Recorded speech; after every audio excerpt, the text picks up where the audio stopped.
고, 태국전은 3차전이기 때문에 우리가 1차전, 2차전 가면서 좋은 모습 보여주려고 잘 준비할 것이다. 그렇게 보시면 됩니다. The team reached the final, so that was a great moment. But now it's time to win the tournament.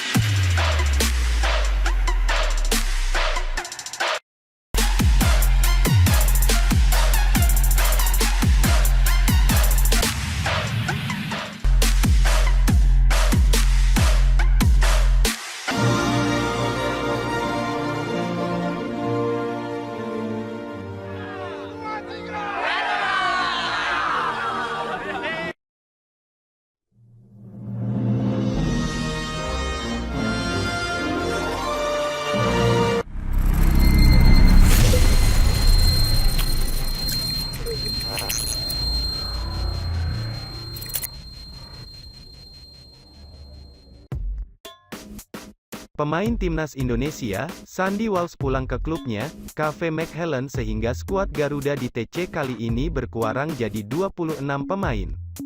Timnas Indonesia mesti kehilangan satu pemain di TC Timnas Indonesia pada Rabu, tanggal 7 Desember tahun 2022. Ia adalah Sandy Walsh yang dikonfirmasi oleh Shin Tae-yong akan kembali ke klubnya, KV Mechelen. KV Mechelen sendiri memang masih ada laga di Liga Belgia selama Piala AFF 2022 digelar, yakni melawan Cercle Brugge, 23/12, dan Zulte Waregem, tanggal 13 Januari tahun 2023.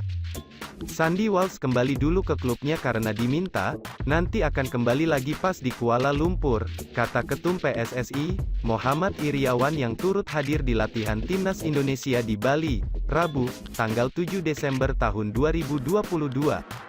Ada kabar baik dari Sandy, dia berterima kasih bisa bergabung dengan Timnas, dia adaptasi cepat, menurut Sandy Timnas kita cukup baik dan membaik, tambahnya. Informasi ini juga dibenarkan oleh Shin Tae-yong. Shin Tae-yong juga yakin tidak ada masalah selama Sandy absen. Pemain yang baru saja resmi jadi WNI itu akan kembali gabung ke Timnas Indonesia saat laga tandang melawan Brunei Darussalam pada tanggal 26 Desember tahun 2022.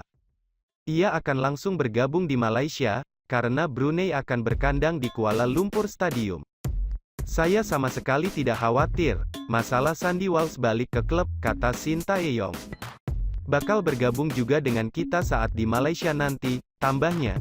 TC Timnas Indonesia memasuki hari ke-10 pada Rabu, tanggal 7 Desember tahun 2022.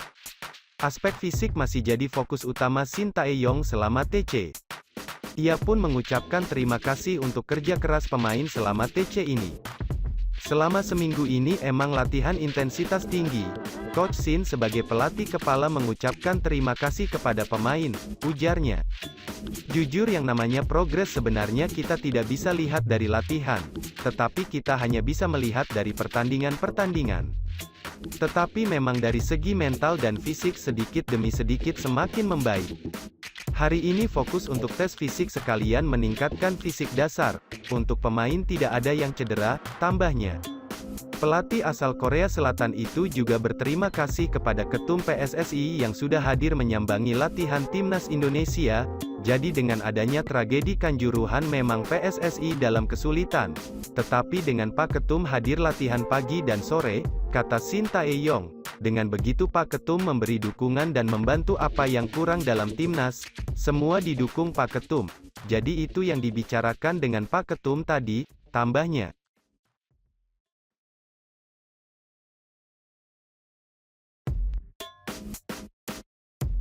Kisah sukses pemain keturunan jadi tulang punggung Maroko di Piala Dunia 2022, bukti naturalisasi lebih baik dari local pride. Penampilan tim nasional Maroko di Piala Dunia 2022 benar-benar mengejutkan, mereka lolos ke babak 8 besar setelah mengalahkan Spanyol. Hebatnya, semua itu karena keberadaan pemain-pemain keturunan Maroko yang pulang kampung. Ketika naturalisasi pemain-pemain keturunan masih terus menjadi perdebatan yang tidak berguna di Indonesia, Maroko ternyata berhasil membuktikan bahwa pemain-pemain berdarah Maroko yang lahir dan besar di luar negeri sangat berguna. Dari 26 anggota skuad timnas Maroko di Piala Dunia 2022, 16 pemain tercatat sebagai pemain non-lokal yang dalam istilah ala netizen kita, 16 pemain naturalisasi. Pokoknya, asal non-lokal atau bukan didikan lokal sama netizen disebut pemain naturalisasi. Sebanyak 16 dari 26 pemain Maroko di Piala Dunia 2022 lahir atau dibesarkan di negara asing. Pelatih kepala mereka, Walid Regragui, juga lahir dan besar di Paris sebelum menjadi kapten tim sepak bola Maroko dan kemudian melatih tim nasional. Naturalisasi bukanlah hal yang unik di Maroko, mengingat lebih dari 100 pemain di Piala Dunia ini mewakili negara-negara yang bukan negara kelahiran mereka. Tapi, bagi Maroko, besarnya kesuksesan mereka menambah signifikansi tren ini. Berikut 26 anggota skuad timnas Maroko di Piala Dunia 2022 beserta latar belakang mereka.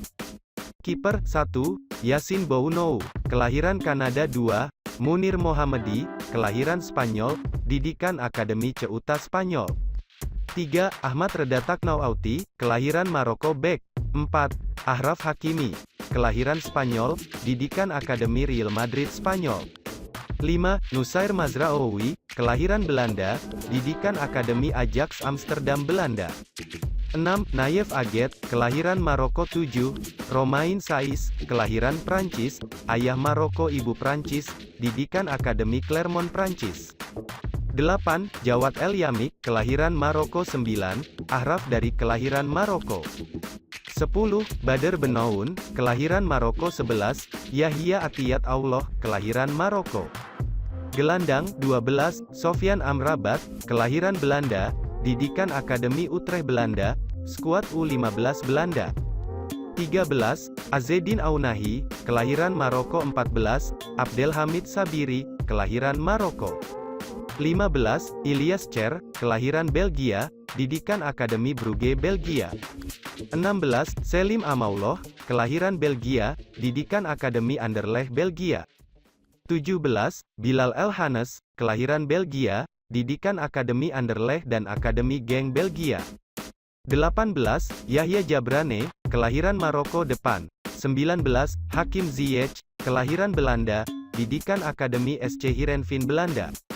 20, Abderrazak Hamdallah, kelahiran Maroko. 21, Anas Zarouri, kelahiran Belgia, didikan Akademi Zulte Waregem Belgia, skuad Belgia U21-22, Zakaria Abouhlal, kelahiran Belanda, didikan Akademi PSV Eindhoven Belanda, skuad Belanda U20-23, Abde Ezzalzouli, kelahiran Maroko, didikan Akademi Hercules Spanyol 24, Sofiane Boufal, kelahiran Prancis, didikan Akademi Enger Prancis 25, Youssef En-Nesyri, kelahiran Maroko 26, Walid Chedira, kelahiran Italia, didikan Akademi Loreto Italia. Sain Patinama segera susul Jordi Amat di timnas Indonesia di Piala AFF 2022. Sintayong miliki banyak opsi bersama Pratama Arhan. Sain Patinama menjadi satu nama yang dipertanyakan perihal kabar proses naturalisasi sudah sejauh mana. Pasalnya, terdengar kabar jika Sain Patinama berpeluang menyusul Jordi Amat dan Sandy Walsh di timnas Indonesia untuk Piala AFF 2022. Sejauh ini proses naturalisasi Sain Patinama masih berjalan. Paling baru berkasnya sudah diterima dan disetujui Komisi X DPR RI. Hasil tersebut diperoleh usai Komisi 3 DPR RI mengadakan rapat kerja dengan Menteri Hukum dan Hak Asasi Manusia bersama Menpora Zainuddin Amali yang dihadiri Ketua Umum PSSI Muhammad Iriawan dan Sekjen Yunus Nusi di Gedung DPR RI Senayan pada Rabu, tanggal 9 November. Komisi 3 DPR RI menyetujui pemberian kewarganegaraan RI atas nama Sain Elian J. Patinama untuk selanjutnya diproses sesuai dengan peraturan perundang-undangan, kata Adis Kadir, pimpinan sidang Komisi 3 DPR RI yang juga Wakil Ketua Komisi 3 DPR RI dilansir dari laman resmi PSSI. Peluang di Piala AFF 2022, Sain Patinama masih berpeluang mengikuti kompetisi Piala AFF 2022 karena proses naturalisasinya sudah di tahap akhir. Saat ini, Sain Patinama masih menunggu keputusan Presiden, Kepres, terkait naturalisasi keluar dan menjalani sumpah WNI. Seperti diketahui, proses naturalisasi Sain lebih lambat dari Jordi Amat dan Sandy Walsh. Sebelumnya, Sain terlambat menyusul Jordi dan Sandy karena dia masih dibutuhkan klubnya untuk tampil di Viking SK Liga Norwegia. Bagaimana pendapatmu kawan?